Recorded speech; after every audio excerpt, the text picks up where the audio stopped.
Hello વિદ્યાર્થી મિત્રો, મારી YouTube channel intellectual talks with Anisha મૈડામાં આપનું ફરીથી હાર્દિક સ્વાગત છે. આજે મિત્રો આપણે ધોરણ 10નું ગણિત એનું 14મું ચેપ્ટર સંભાવના, આ સંભાવના વિશે આપણે શીખવાના છીએ. મિત્રો ખૂબ જ અગત્યનું ચેપ્ટર છે. એની અંદરથી બોર્ડની પરીક્ષામાં એનો ગુણભાર પણ વધારે છે અને એકદમ ઇઝી ચેપ્ટર છે.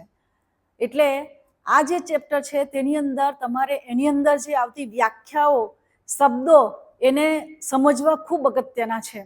બાકી સૂત્રની વાત કરીએ તો આખા ચેપ્ટરની અંદર ફક્ત એક જ સૂત્ર છે, એટલે યાદ રાખવાની દ્રષ્ટિએ સૂત્ર યાદ રાખવાનું એ બહુ સહેલું છે, પણ શબ્દો સમજવા, વ્યાખ્યા સમજવી એ ખૂબ જ અગત્યનું છે.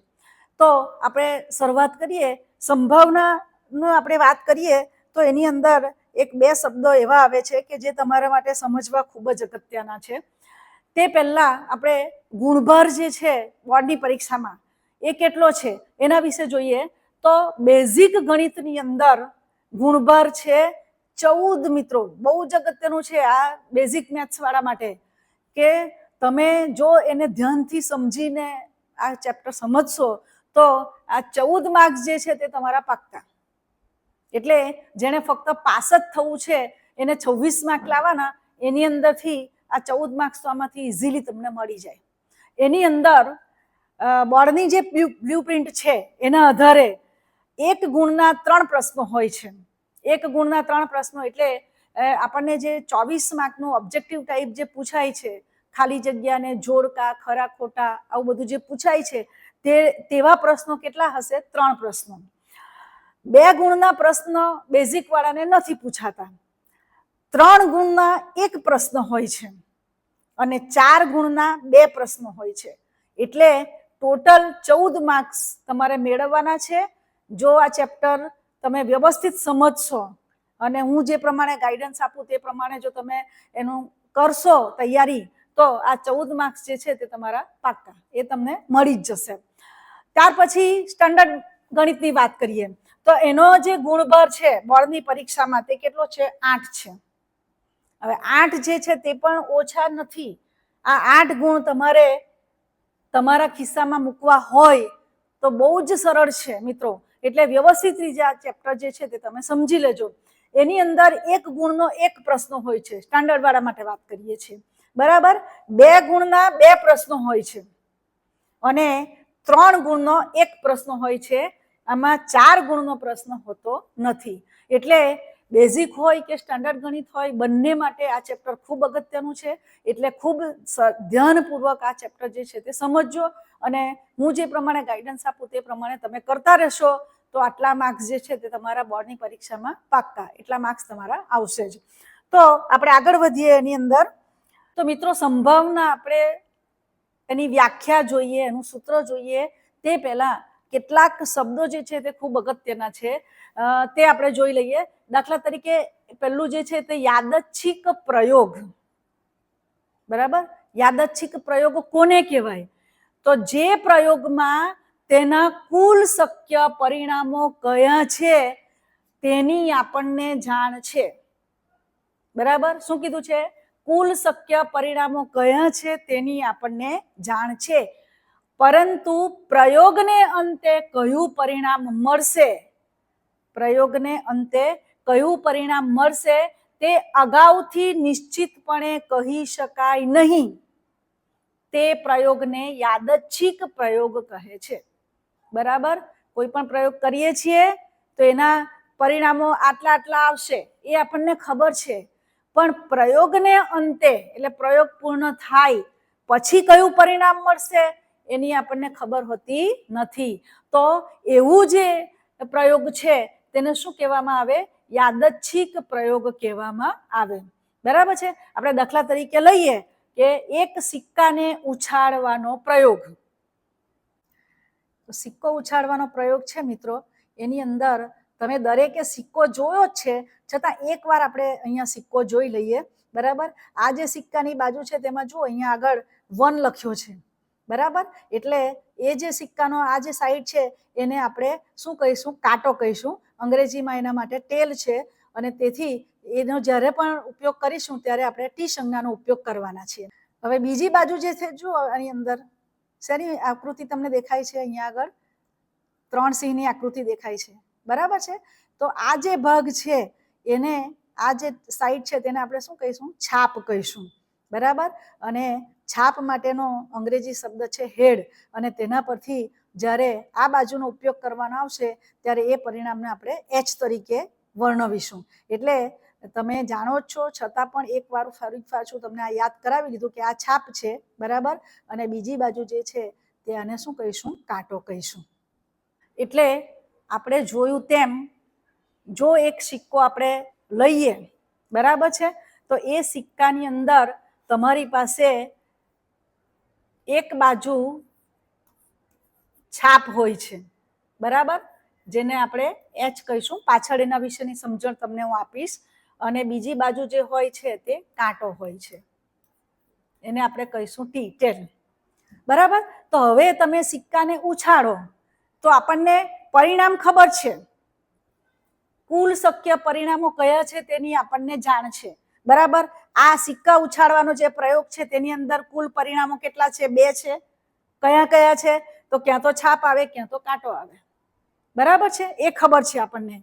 પરંતુ પ્રયોગને અંતે કયું પરિણામ મળશે તે અગાઉથી નિશ્ચિતપણે આપણે કહી શકીએ નહીં. એટલે આમ સિક્કો ઉછાળો તમે, અને સિક્કો ઉછાળો પછી તમારા હાથમાં આવે, એમાં તમને કાંટો મળશે કે છાપ મળશે એ આપણે અગાઉથી કહી શકતા નથી. એના માટે ચોક્કસ આપણી પાસે કોઈ માહિતી નથી. અને તેથી એક સિક્કો ઉછાળવાનો જે પ્રયોગ છે એ પ્રયોગને શું કહેવામાં આવે? યાદચ્છિક પ્રયોગ કહેવામાં આવે, બરાબર. બીજો શબ્દ છે સમસંભાવી ઘટનાઓ. આ પણ ખૂબ અગત્યનું છે મિત્રો. આ શબ્દ ધ્યાનથી, બધા શબ્દો જે પણ આવે છે, વ્યાખ્યાઓ, સમજ, એ બધું વ્યવસ્થિત રીતે ધ્યાનથી સમજજો. સમસંભાવી ઘટનાઓ, બરાબર, કોને કહેવાય? તો કોઈ યાદચ્છિક પ્રયોગની 2 કે તેથી વધુ ઘટનાઓ પૈકી કોઈ એક ઘટના બનવાની શક્યતા બીજી ઘટનાઓ બનવાની શક્યતા જેટલી જ સમાન હોય તો તેવી ઘટનાઓને સમસંભાવી ઘટનાઓ કહેવાય છે, બરાબર છે. આપણે પ્રયોગ કરીએ છીએ, કેવો પ્રયોગ કરવાનો છે? યાદચ્છિક પ્રયોગ. યાદચ્છિક પ્રયોગ એટલે ફરી પાછું યાદ કરી લેજો કે એના કુલ શક્ય પરિણામો કયા છે તે ખબર છે, પણ પ્રયોગને અંતે પરિણામ કયું મળશે તે ખબર નથી, બરાબર છે. તો એવા જે પ્રયોગ છે તેની અંદર 2 કે તેથી વધુ ઘટનાઓ હોય. દાખલા તરીકે પ્રયોગ, આપણે સિક્કો ઉછાળીને યાદચ્છિક પ્રયોગ કરીએ છીએ, તો એની અંદર આપણે લઈ લઈએ કે છાપ આવે, તે સિક્કો જે ઉછાળીએ ત્યાર પછી ઉપર જે છાપ આવે તેના માટે એક ઘટના લઈ લઈએ આપણે, અને કાંટો આવે તેના માટેની બીજી ઘટના લઈ લઈએ. તો આપણી પાસે અહીંયા કેટલી ઘટનાઓ થઈ? 2 ઘટનાઓ થઈ, બરાબર છે. હવે એ 2 ઘટનાઓ જે છે એમાંથી માની લો કે હું એક ઘટના જે છે તેને એ કહી દઉં છું, બરાબર. આ ઘટના કઈ છે? છાપ મળે તેની ઘટના છે, બરાબર. બીજી ઘટનાને હું બી કહી દઉં છું. એ ઘટના કઈ છે? કાંટો મળે તે ઘટના, બરાબર છે. હવે આની અંદર તમે જુઓ કે તમે સિક્કાને ઉછાળો તો ત્યારે છાપ મળે એ કેટલી વખત મળી શકે? તો આપણને ખબર છે, એક જ વખત મળશે. એટલે છાપ મળવાની શક્યતા કેટલી છે? 1 છે, બરાબર. એ જ રીતે કાંટો મળવાની શક્યતા કેટલી છે? એ પણ 1 જ છે. એટલે આ જે 2 ઘટનાઓ છે એ 2 ઘટનાઓ બનવા માટેની શક્યતા બંનેની એક સરખી છે. કેટલી છે? 1 શક્યતા છે, બરાબર. તો આવી જે ઘટનાઓ છે તે ઘટનાઓને કેવી કહેવામાં આવે? સમસંભાવી ઘટનાઓ કહેવામાં આવે, બરાબર. શું ધ્યાનમાં રાખવાનું? પ્રયોગમાં આપણે જેટલી પણ ઘટનાઓ લઈએ છીએ યાદચ્છિક પ્રયોગમાં, એ યાદચ્છિક પ્રયોગની તમામ ઘટનાઓ જે છે એની શક્યતા એક સરખી હોવી જોઈએ, બરાબર છે. તો તેવી ઘટનાઓને શું કહેવામાં આવે? સમસંભાવી ઘટના કહેવામાં આવે, બરાબર. હવે આપણે એનાથી આગળ વધીને જોઈએ તો હવે મુખ્ય તમારું આવ્યું સંભાવના. પેલા 2 શબ્દો જે છે તે ખૂબ અગત્યના છે, બરાબર. તેના સંદર્ભમાં આપણે આગળ વધવાના છીએ. એટલે હવે આપણી પાસે આપણે સંભાવના શીખીશું. સંભાવના માટેનો આપણે પાસે અંગ્રેજીમાં શબ્દ છે પ્રોબેબિલિટી, બરાબર છે. એનો પી જે છે તેનો આપણે અહીંયા સંકેતમાં ઉપયોગ કરવાના છીએ. તો મિત્રો, સંભાવના એટલે શું? તો સંભાવના એટલે શક્યતા, કોઈ પણ ઘટના થવાની શક્યતા દર્શાવે છે, બરાબર, આમ થશે તેમ થશે એવું આપણે જે અનુમાન કરીએ છીએ ને, બરાબર, આજે વરસાદ પડશે એ આપણે શક્યતા છે, પડે કે ન પણ પડે પણ વરસાદ પડવાની શક્યતા છે, બરાબર.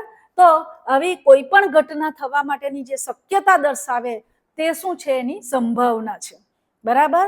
તો આપણે આવી કોઈ એક ઘટના જે છે તેને જો ઈ તરીકે લઈ લઈએ તો એ ઘટના ઈની પ્રયોગાત્મક અથવા તો પ્રાયોગિક ઘટના, બરાબર, તેની સંભાવના, સંભાવના એટલે ફરી પાછું યાદ કરાવી આપણે, અંગ્રેજી એનું નામ શું છે, પ્રોબેબિલિટી, બરાબર છે. એના આ જે પ્રથમ અક્ષર છે પી, એના પરથી આપણે ઘટના ઈ ની સંભાવના જે છે તેને શું લઈશું અહીંયા, પી ઓફ ઈ, બરાબર છે. તો એ સંભાવના જે છે એને દર્શાવતું સૂત્ર કયું છે, તો પી ઓફ ઈ બરાબર ઘટના ઈ ઉદ્ભવે તેવા પ્રયત્નોની સંખ્યા, બરાબર, ઘટના ઈ ઉદ્ભવે તેવા પ્રયત્નોની સંખ્યા અને છેદમાં પ્રયત્નની કુલ સંખ્યા, કુલ સંખ્યા કેટલી, બરાબર છે. હવે આપણે અહીંયા આગળ ફરી પાછું પેલું લઈ લઈએ, શેનું ઉદાહરણ લઈશું આપણે, સિક્કાનું, બરાબર છે. તો એમાં માની લઈએ કે સિક્કો ઉછાળવાના પ્રયોગમાં છાપ મળે તે ઘટનાને જો આપણે ઈ કહી દઈએ તો એ ઘટના ઉદ્ભવે તેવા પ્રયત્નોની સંખ્યા એ કેટલી થશે, આપણી પાસે એક જ થશે. અને સિક્કો ઉછાળવાના જે આપણી પાસે પ્રયોગ છે એના કુલ જે પ્રયત્નોની કુલ સંખ્યા જે છે તે કેટલી થવાની, 2 થવાની, બરાબર છે. એટલે એ છાપ મળે, કોઈ પણ સિક્કાને આપણે ઉછાળીએ તો ત્યારે છાપ મળે તે ઘટનાની સંભાવના આપણી પાસે કેટલી થવાની, 1/2 થવાની, બરાબર છે. તો આ રીતે આપણે સંભાવના જે છે એ આ સૂત્રની મદદથી શોધી શકીએ.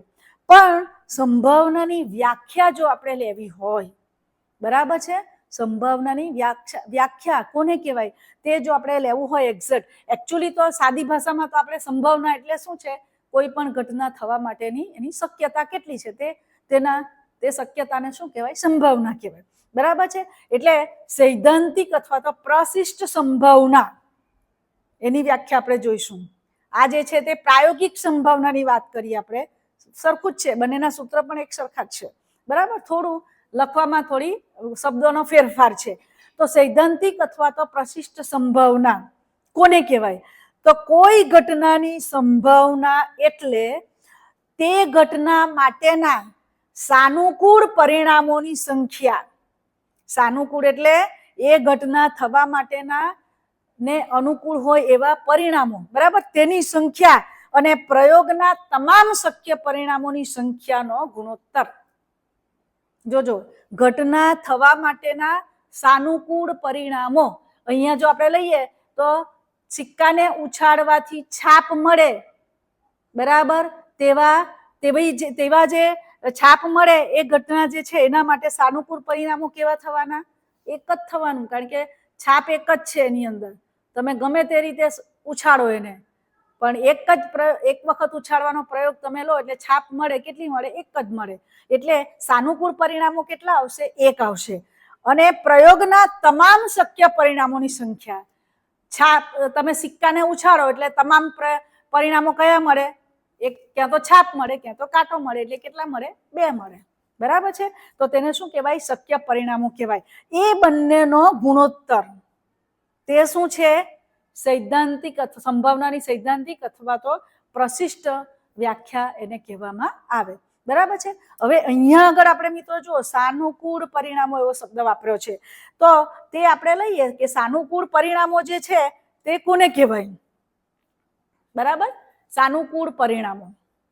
તો કોઈ યાદચ્છિક પ્રયોગના શક્ય પરિણામો પૈકી જે પરિણામો અમુક ઘટના એ બની છે તેનો નિર્દેશ કરતા હોય, એવા પરિણામો કે જે અમુક ચોક્કસ પ્રકારની ઘટના બની છે એવું દર્શાવતા હોય, બરાબર છે, નિર્દેશ કરતા હોય એવું દર્શાવતા હોય, તો તે પરિણામોને ઘટના એ બને તેના સાનુકૂળ પરિણામો કહે છે, બરાબર. કોઈ ચોક્કસ યાદચ્છિક પ્રયોગ આપણે કરીએ છીએ તો એના જે પણ શક્ય પરિણામો છે એ શક્ય પરિણામો માટે એના પરથી કોઈ એક ઘટના આપણે વિચારી લઈએ તો એ ઘટનાનો નિર્દેશ કરતા હોય, એ ઘટનાને દર્શાવતા હોય એવા જે પરિણામો છે એને શું કહેવાય? એના સાનુકૂળ પરિણામો કહેવાય. દાખલા તરીકે આપણે લીધું એક સિક્કાને ઉછાળવાનો પ્રયોગ, બરાબર છે. સિક્કાને ઉછાળવાનો પ્રયોગ, એના શક્ય પરિણામો કયા છે? આપણી પાસે બે છે. એક તો હેડ આવે, છાપ, અથવા તો બીજું શું આવે? ટેલ આવે. આ બે શક્ય પરિણામો છે, બરાબર છે. હવે એની અંદર આ યાદચ્છિક પ્રયોગના શક્ય પરિણામો આ બે આવ્યા. કયો યાદચ્છિક પ્રયોગ? સિક્કાને ઉછાળવાનો પ્રયોગ, બરાબર છે. હવે અમુક ઘટના બની છે તેનો નિર્દેશ કરતા હોય અમુક ઘટના. હવે આપણે ઘટના વિચારી લઈએ એમાં કે સિક્કાને ઉછાળવાના પ્રયોગમાં ઉપર સિક્કો જે ઉછાળીને આપણે લઈએ છીએ તો તેમાં છાપ આવે તે ઘટના, એ વિચારી લઈએ આપણે. છાપ આવે તે ઘટના, બરાબર છે. તો તે ઘટનાને એ કહીએ તો છાપ આવે તેવી ઘટના જે નિર્દેશ કરે છે એનો એ દર્શાવે છે. શું કેવું દર્શાવે? તો સિક્કાની ઉપર છાપ આવી એટલે આપણે સમજી લેવાનું કે છાપ આવી એ ઘટના એ છે, બરાબર છે. તો એનો અર્થ શું થાય? તમને જે છાપ બતાવે છે ઉપર તે જે પરિણામ મળ્યું કયું? એચ, તો તેને શું કહેવાય? આ ઘટના એ માટે સાનુકૂળ પરિણામ છે એવું આપણે કહી શકીએ. એને દર્શાવતું પરિણામ એટલે સાનુકૂળ પરિણામ, બરાબર છે. તો હવે આપણે એને સૂત્રની રીતે જોઈએ તો ઘટના, આપણી પાસે કોઈ ઘટના ઈ છે એની સંભાવનાને આપણે સાંકેતિક રીતે P of E વડે દર્શાવીએ તો ઈની સૈદ્ધાંતિક સંભાવના જે છે એના માટેનું સૂત્ર શું થશે? આપણી પાસે P of E, બરાબર. શું લીધું છે આપણે વ્યાખ્યામાં? ફરી એકવાર જોઈ લઈએ. શું છે? ઘટના માટેના સાનુકૂળ પરિણામોની સંખ્યા, એટલે અંશમાં આવશે, અને પ્રયોગના તમામ શક્ય પરિણામો, બરાબર છે, એની સંખ્યા, એ બેનો શું છે? ગુણોત્તર છે. એટલે મિત્રો એ જ વસ્તુ અહીંયા લીધી છે. જુઓ, ઘટના ઈ ને સાનુકૂળ પરિણામોની સંખ્યા, બરાબર, અને છેદમાં આપણે શું લેવાનું છે? પ્રયોગના તમામ શક્ય પરિણામોની સંખ્યા. એટલે આ જે સૂત્ર છે મિત્રો ખૂબ જ અગત્યનું છે. આના આધારે જ આપણે દાખલા ગણવાના છે. અને આ ચેપ્ટરની અંદર ફક્ત ને ફક્ત એક જ સૂત્ર છે, બરાબર. એટલે તમારે ટૂંકમાં યાદ રાખવું હોય તો શું લખવાનું? ઘટના ઈ માટેના શક્ય પરિણામો, આ યાદ રાખવાનું. સાનુકૂળ પરિણામો એટલે ઈ ઘટના બનવા માટેના જે પરિણામો છે એને સાનુકૂળ પરિણામો કહેવાય, બરાબર છે. અને નીચે શક્ય તમામ પરિણામો એટલે આપણે જે પ્રયોગ કરીએ છીએ તે પ્રયોગના આપણને જેટલા પણ શક્ય પરિણામો મળતા હોય એની સંખ્યા, એ શેમાં આવશે? છેદમાં આવશે, બરાબર. સૂત્ર સમજાઈ ગયું? બરાબર. બહુ જ અગત્યનું છે મિત્રો, વ્યવસ્થિત સમજી લેજો. આ સૂત્રને આધારે જ તમારે દાખલા ગણવાના છે. એટલે ખૂબ જ ધ્યાનપૂર્વક આ સૂત્રને તમારે પરીક્ષાની અંદર તમને પૂછવામાં આવે તો તમારે લખવા માટે આ જે શબ્દો છે તે યાદ રાખવાના. પણ મગજમાં શું યાદ રાખવાનું? કે તમે જે ઘટના વિચારી છે તે ઘટનાને દર્શાવતા પરિણામો કેટલા છે તે તમારે ઉપર લખવાના છે.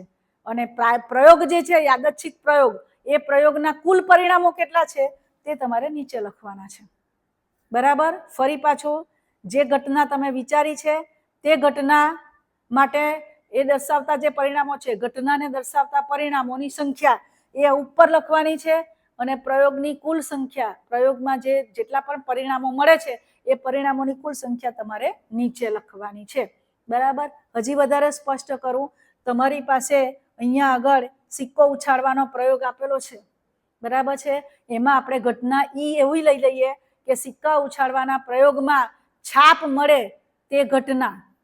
તો છાપ આપણને ખબર છે, એક વખત સિક્કાને ઉછાળીએ તો બે જ વસ્તુમાં બે જ પરિણામો આપણને મળે, ક્યાં છાપ ક્યાં તો ક્યાંટો. એટલે છાપ મળવાની જે છાપ મળે એવા પરિણામ કેટલા મળે આપણને? એક જ મળે. એટલે ઉપર કેટલા આવશે? અહીંયા 1 આવશે, બરાબર. અને પ્રયોગના કુલ પરિણામો કેટલા? તો છાપ અને કાંટો 2 આવે એટલે 2. એટલે એની સંભાવના કેટલી થઈ? છાપ આવે. પ્રયોગ, એક સિક્કાને ઉછાળવાના પ્રયોગની અંદર છાપ મળે તેવી ઘટનાની સંભાવના કેટલી આવી? 1/2, બરાબર છે. એટલે આ સૂત્ર જે છે તે મિત્રો ખૂબ જ અગત્યનું છે અને તમારે એને બરાબર યાદ કરી લેવાનું છે. એના આધારે જ બધું તમારા બધા જે દાખલા છે એના આધારે કરવાના છે. હવે એના ગુણધર્મોનો વાત કરીએ.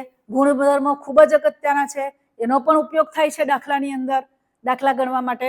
તો આપણે પહેલો ગુણધર્મ લઈ લઈએ. કોઈ પણ ઘટનાની સંભાવના 0, 1 અને તેમની વચ્ચેની કોઈ પણ વાસ્તવિક સંખ્યા છે.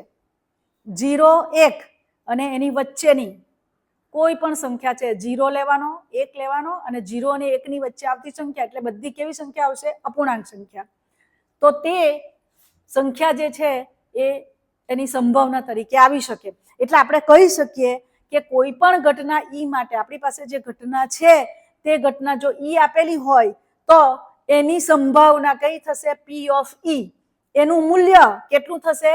0 અને 1 ની વચ્ચે. અહીંયા જુઓ 0 લઘુત્તર બરાબર less than equal to P of E less than equal to 1. લઘુત્તર બરાબર, આ સંકેત લઘુત્તર બરાબરનો છે અને ઇંગ્લિશમાં આપણે બોલીએ તો લેસ ધેન ઇક્વલ ટુ નો સંકેત છે. અહીંયા ઇક્વલ ટુ પણ છે. એનો અર્થ શું થાય કે સંભાવના ઈ ની સંભાવનાનું મૂલ્ય 0 પણ હોઈ શકે, 1 પણ હોઈ શકે અને એ બેની વચ્ચે છે. બરાબર? એટલે આ વસ્તુ ખાસ ધ્યાનમાં રાખવાની છે. કોઈ પણ ઘટનાની સંભાવના 0, 1 કે તેમની વચ્ચેની કોઈ પણ વાસ્તવિક સંખ્યા છે. આ મગજમાં કોતરી રાખજો. આ જે સૂત્ર છે, આ વસ્તુ જે છે શરત એ તમારે યાદ રાખવાની છે. દાખલાની અંદર આનો ઉપયોગ થવાનો છે. બરાબર છે? હવે આપણે જઈએ છીએ પ્રાથમિક ઘટના. પ્રાથમિક ઘટના કોને કહેવાય? આ શબ્દ પણ ખૂબ અગત્યનો છે મિત્રો. બરાબર? જે ઘટના પ્રયોગનું માત્ર એક જ પરિણામ ધરાવતી હોય તો તેને પ્રાથમિક ઘટના કહે છે. જોજો, જે ઘટના પ્રયોગનું માત્ર એક જ પરિણામ ધરાવતી હોય તેને પ્રાથમિક ઘટના કહે છે.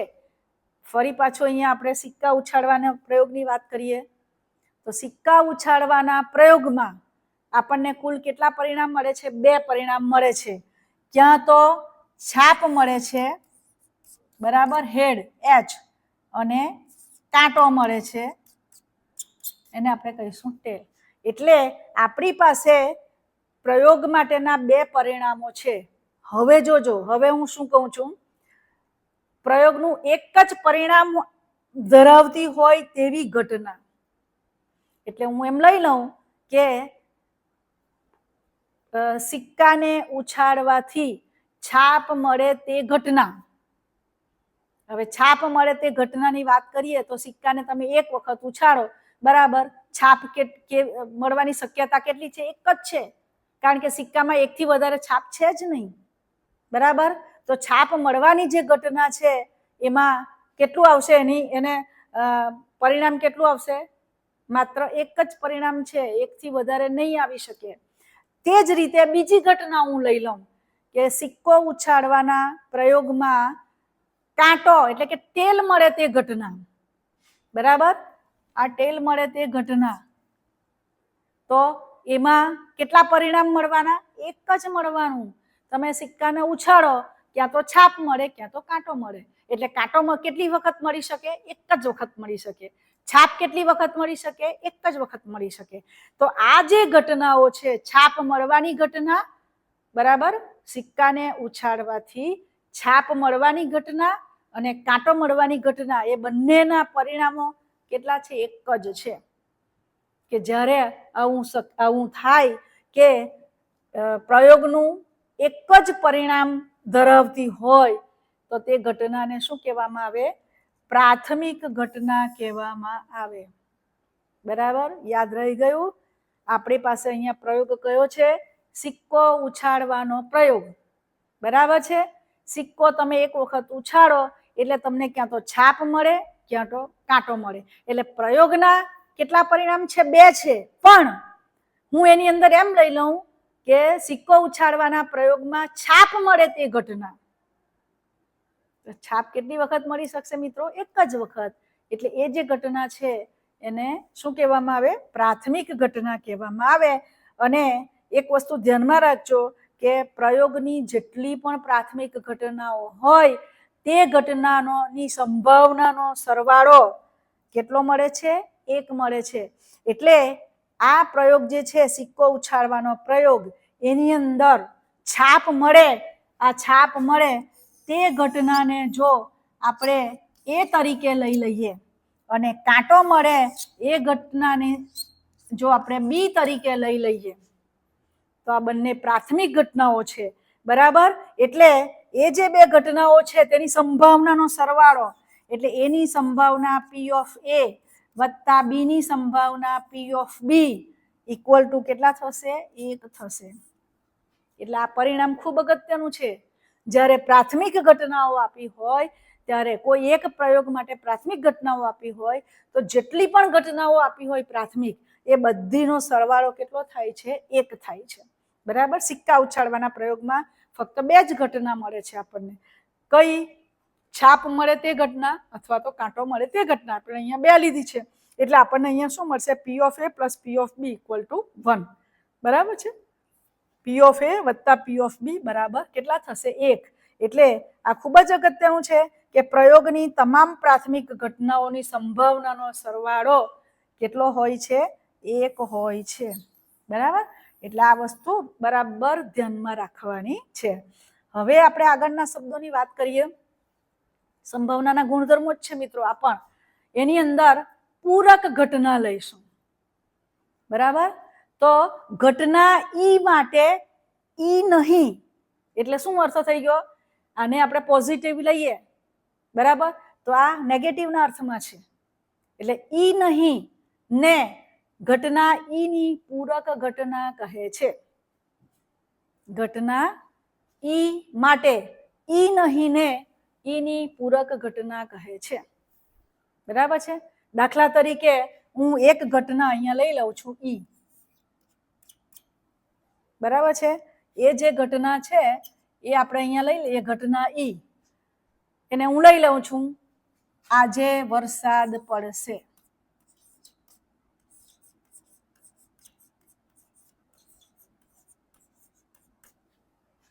બરાબર છે?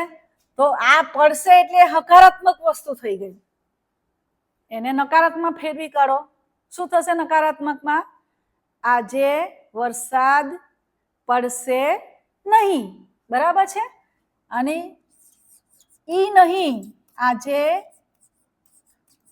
વરસાદ પડશે નહીં, બરાબર છે?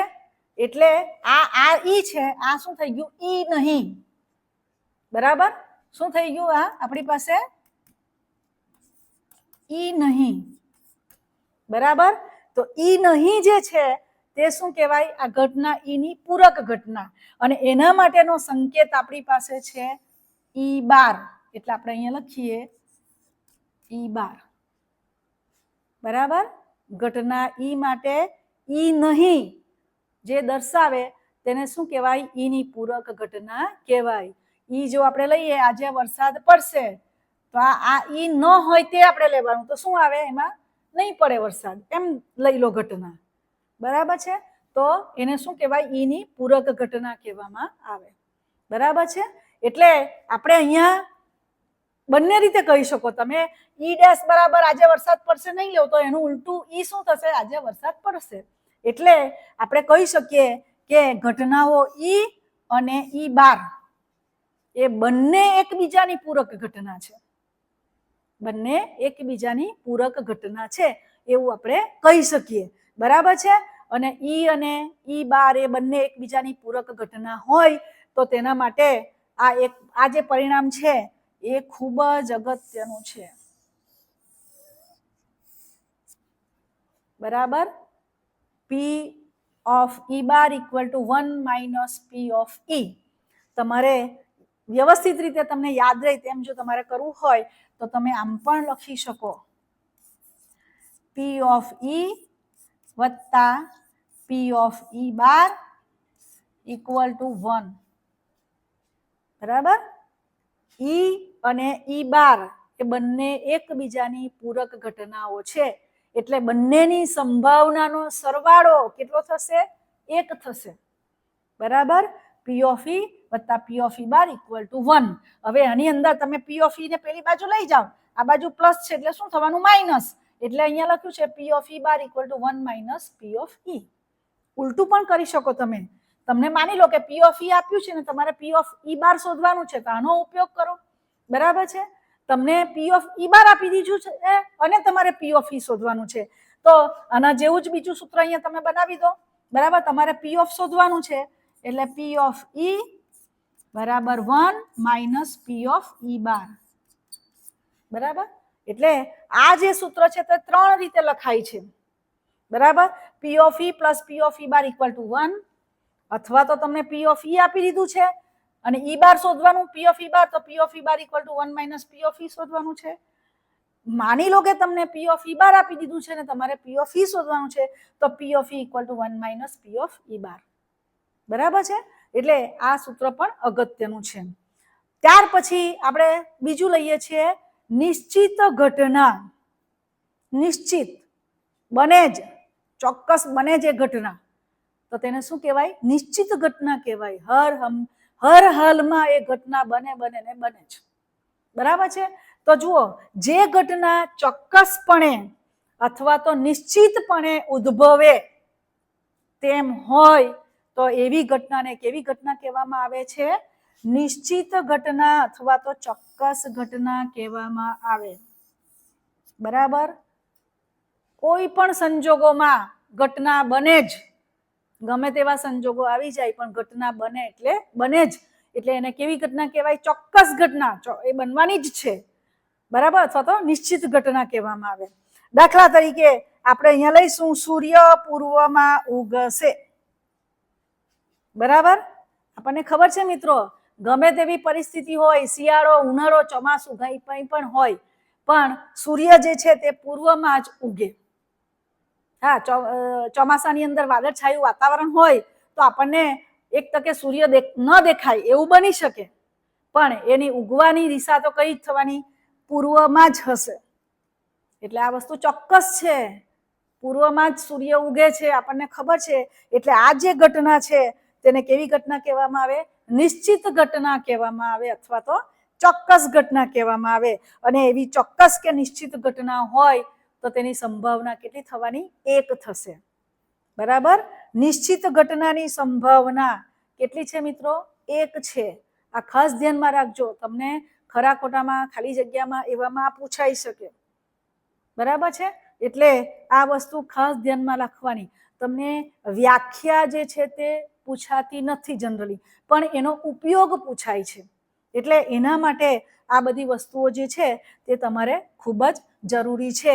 એટલે આ વસ્તુ મિત્રો ખાસ ધ્યાનમાં રાખજો. બધી જ વ્યાખ્યાઓ જે છે એ ખૂબ જ અગત્યની છે. બરાબર. એ ના સમજણ પડે તો ફરી પાછો વિડીયો ચાલુ કરીને એકવાર ફરી પાછું સમજી લેજો, કે જેથી તમારા પરીક્ષાની અંદર બેઝિક વાળાના 14 માર્ક્સ અને સ્ટાન્ડર્ડ ગણિત વાળાના 8 માર્કમાંથી એક પણ માર્ક કપાય નહીં, એની તમારે કાળજી રાખવાની છે. બરાબર છે. હવે પછી આના જે વિડીયો આપણે લઈશું તેમાં પણ ઇન્ટ્રોડક્શન જ આપીશું, પણ એની અંદર જે દાખલા ગણવામાં જે 3 વસ્તુઓ મોટે ભાગે ઉપયોગ થાય છે, એક તો સિક્કો, બીજું છે પાસો. પાસાની રમત તમે રમો છો, સાપ સીડી વગેરે ઘણી બધી રમતો રમો છો. બરાબર. એ પાસો અને પત્તા, પ્લેઇંગ કાર્ડ્સ, એનો ખૂબ જ ઉપયોગ છે બધા દાખલાઓની અંદર. એના સંદર્ભમાં આ 3 વસ્તુના સંદર્ભમાં દાખલા વધારે પૂછાય છે. તો એની સમજૂતી જે છે તે આપણે હવે પછીના નેક્સ્ટ વિડીયોમાં એને સમજીશું. મિત્રો, ઇન્ટ્રોડક્શન માટેના 2 વિડીયો એટલા માટે બનાવું છું કે આ બધી જ વસ્તુઓ જે છે ખૂબ અગત્યની છે, અને એ વસ્તુ તમે સમજશો તો પૂરેપૂરા માર્ક્સ તમે મેળવી શકશો. એટલા માટે આપણે 2 પાર્ટ બનાવ્યા છે. એટલે હવે પછીના વિડીયોમાં આપણે સેકન્ડ પાર્ટમાં આ 3 જે વસ્તુઓ છે, સિક્કો, ત્યાર પછી પાસો અને પત્તા, આની વિશેની સમજણ આપણે મેળવીશું, કયા સંજોગોમાં કયા પરિણામો મળી શકે તે. એટલે ખૂબ જ અગત્યનો છે મિત્રો. ફરીથી યાદ કરાવું, પૂરેપૂરા માર્ક્સ મેળવવા હોય તો આ ચેપ્ટર ખૂબ અગત્યનું છે, જેથી તમારા પરીક્ષાની અંદર માર્ક્સ વધી શકે. જેમને પાસ થવું હશે તે ઇઝીલી પાસ થઈ શકશે, અને જેને સ્કોર કરવો છે તેના માટે પણ આ ચેપ્ટરો ખૂબ અગત્યના છે. તો મિત્રો, મારો આ જે વિડીયો છે આજનો એ તમને ખૂબ ગમ્યો હોય તો એને લાઈક કરજો, શેર કરજો અને ફરીથી યાદ કરાવું, ચેનલને સબસ્ક્રાઈબ કરવાનું ભૂલશો નહીં. જો સબસ્ક્રાઈબ કરશો તો મારા જે હવે પછીના વિડીયો છે તેના નોટિફિકેશન આપને મળતા રહેશે. Thank you very much.